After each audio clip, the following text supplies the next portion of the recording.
많은 분들이 스피치에 대한 두려움을 갖고 있는 것 같습니다.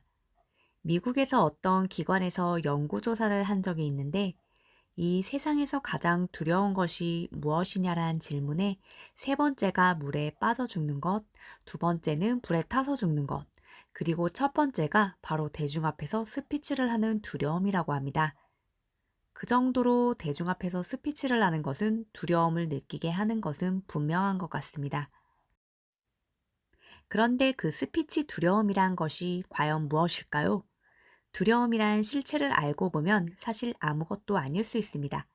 사실상 그 실체를 알지 못해서 두려워하는 경우가 많이 있습니다. 영어로 두려움은 fear이라고 하는데 false evidence appearing reality의 첫자를 모은 글자라고 할 수 있습니다. 즉, 다시 말하면 실제처럼 보이는 거짓된 증거물이 바로 두려움이라는 것이죠. 실제는 두려운 상황이 아닌데 마음속에서 두려운 상황이라고 내부 표현을 하여 두려움을 느낀다는 것입니다. 예를 들어 여러분들은 귀신의 동굴에 들어가 본 적이 있나요? 귀신의 동굴에는 귀신이 없는데 왜 두려움을 느끼는 것일까요? 바로 마음속에서 귀신의 이미지를 연상하고 귀신의 소리를 듣고 귀신에 대한 오싹한 느낌을 내부 표현하기 때문에 두려움이 느껴지는 것입니다. 스피치에 대한 두려움도 마찬가지입니다.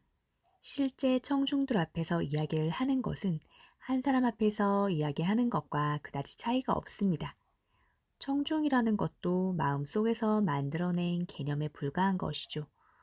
1대1 대화를 잘한다면 100명 앞에서 스피치도 잘할 수 있는 것입니다. 문제는 본인이 스피치를 잘 못했을 때 사람들이 자신을 어떻게 생각할까 지나치게 의식하다 보니까 심하게 긴장되고 떨리는 것이죠. 실제 청중들이 비난을 하는 것도 아니고 부정적인 평가를 내리고 있는 것도 아닌데 말입니다. 청중들은 이미 연사의 말을 잘 들을 준비가 되어 있는 사람들입니다. NLP의 전문가인 미국의 테드 제임스는 두려움을 원하는 것에 집중하라는 무의식의 신호라고 이야기합니다.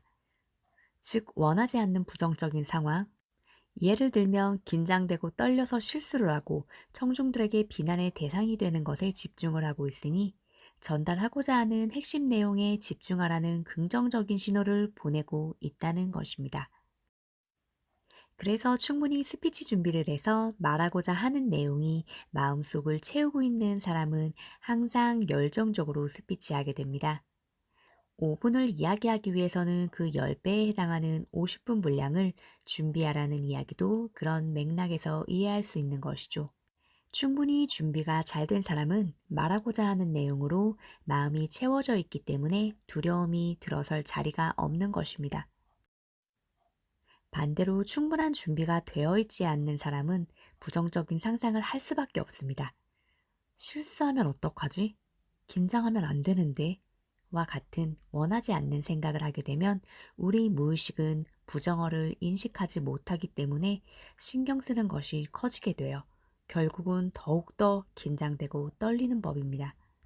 여러분들도 지금부터 충분한 준비를 하여 원하는 것에 집중하는 힘을 키워보는 것은 어떨까요?